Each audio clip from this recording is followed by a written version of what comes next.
va appliquer le théorème de Fubini, double sur D de f de x, y, dx, dy avec f continu est égal à l'intégrale de a à b, intégrale de y compris entre phi1 de x, intégrale de phi1 de x à phi2 de x, f de x, y, dx, dy.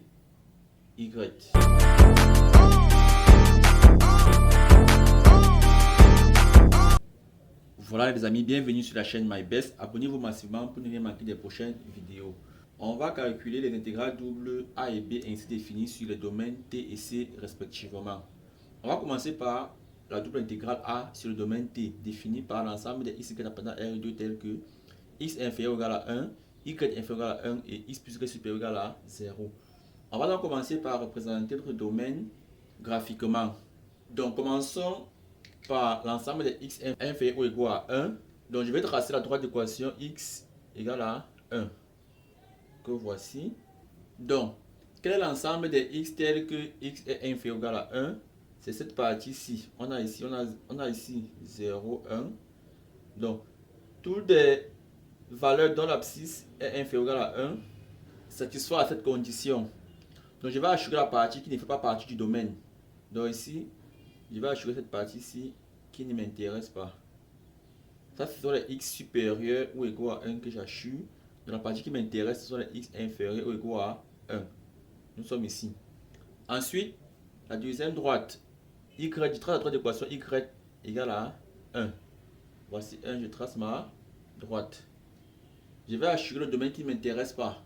Je veux l'ensemble de y inférieur ou égaux à 1. Donc je veux cette partie-ci.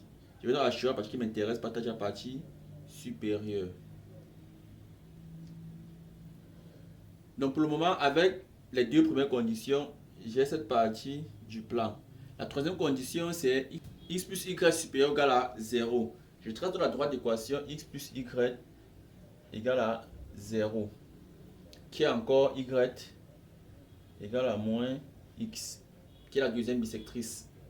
Donc, on a ici le point de coordonnées moins 1, 1. Ici, le point de coordonnées 1, moins 1, 0, 0. On trace donc la droite. Ayant tracé la droite, je m'intéresse à la partie où x plus y est supérieur ou égal à 0. Donc, si je prends une valeur ici, moins 1, la somme sera moins 2 qui est inférieur à 0. Donc cette partie-ci n'appartient pas au domaine. Je veux l'ensemble où la somme est supérieure ou égale à 0. Donc étant donné que ce point n'appartient pas au domaine, donc tout ce demi-plan n'appartient pas au domaine. Je peux donc l'assurer pour l'exclure.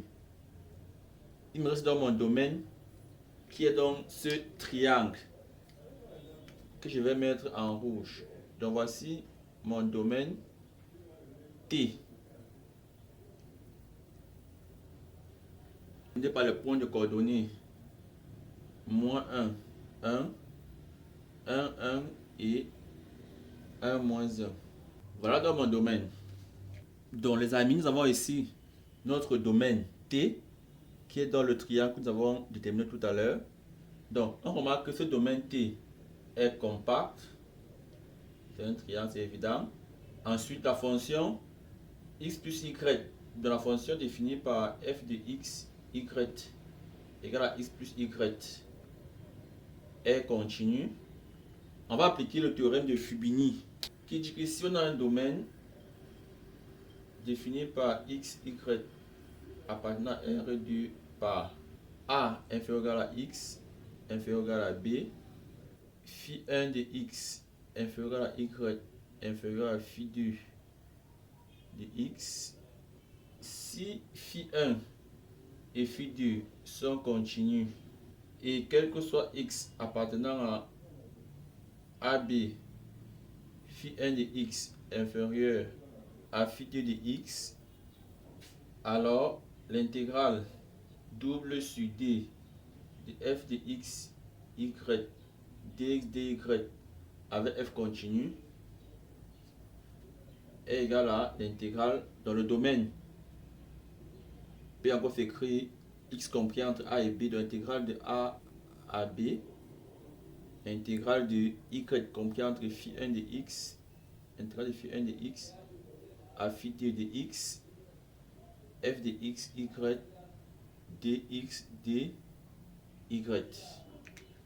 Donc à présent, je vais écrire le domaine T sous cette forme-ci. Donc T, c'est ce triangle qui est hachuré en rouge. C'est l'ensemble des x et y tels que x est compris entre -1 et 1. Donc quand je représente les droites d'équation x égale à -1, x égale à 1, j'ai ces deux droites parallèles. J'ai le domaine compris entre ces deux droites parallèles. Donc, D, c'est l'ensemble des x, y appartenant à R et 2 tels que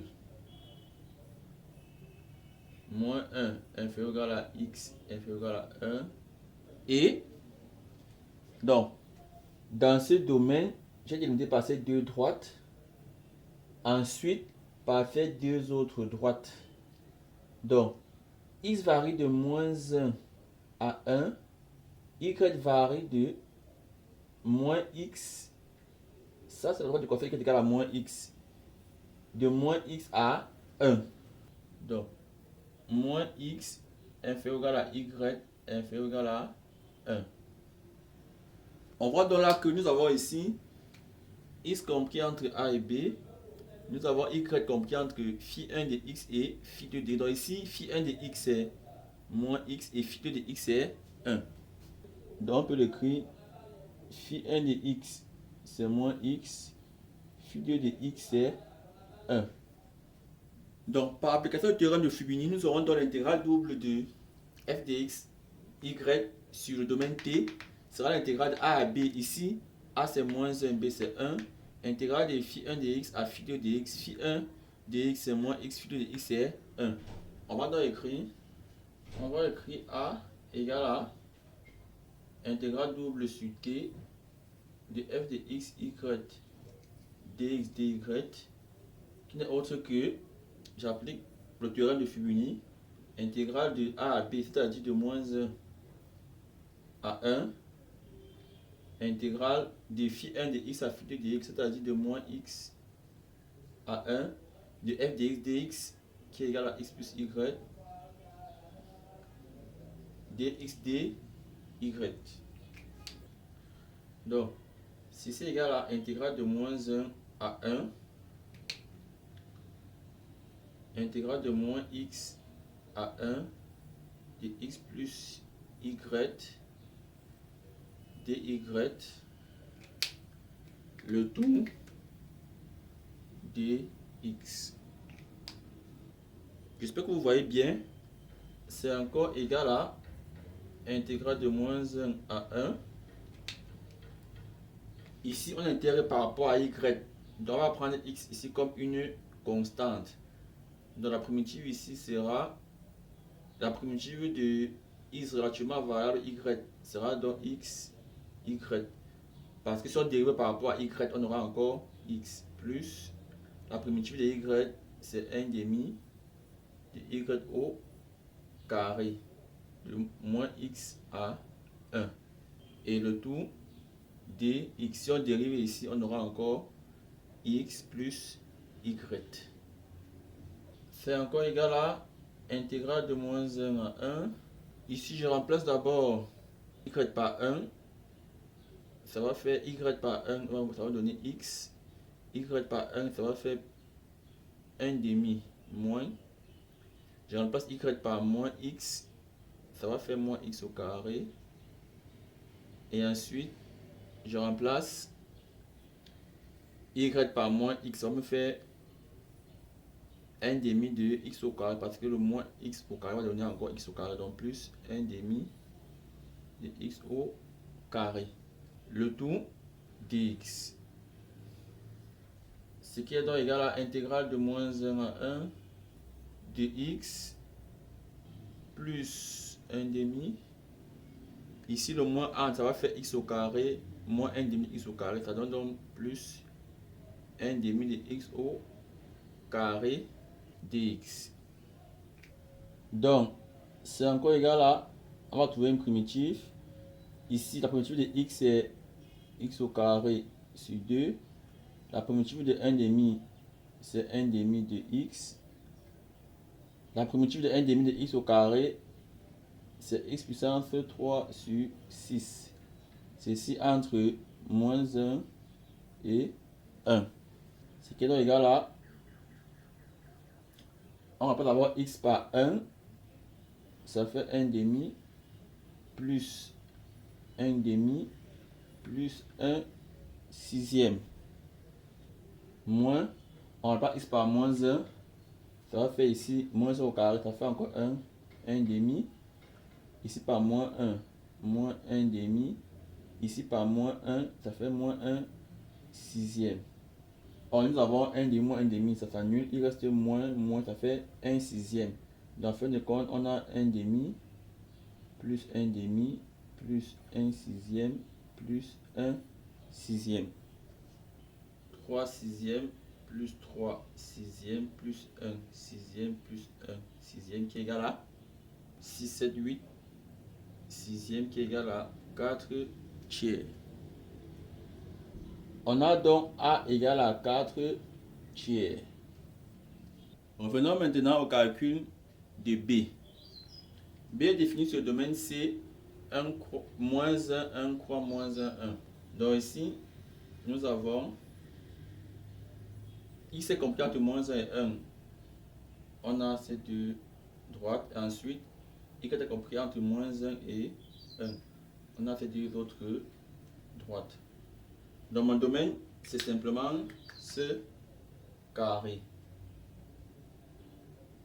Et qu'est-ce qu'on remarque? On remarque tout à l'heure, le domaine T était ce triangle-ci.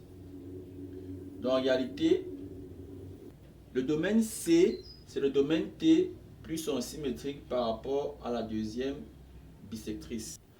Et en plus, on verra que f de xy, qui est égal à la valeur absolue de x plus y, n'est autre que x plus y.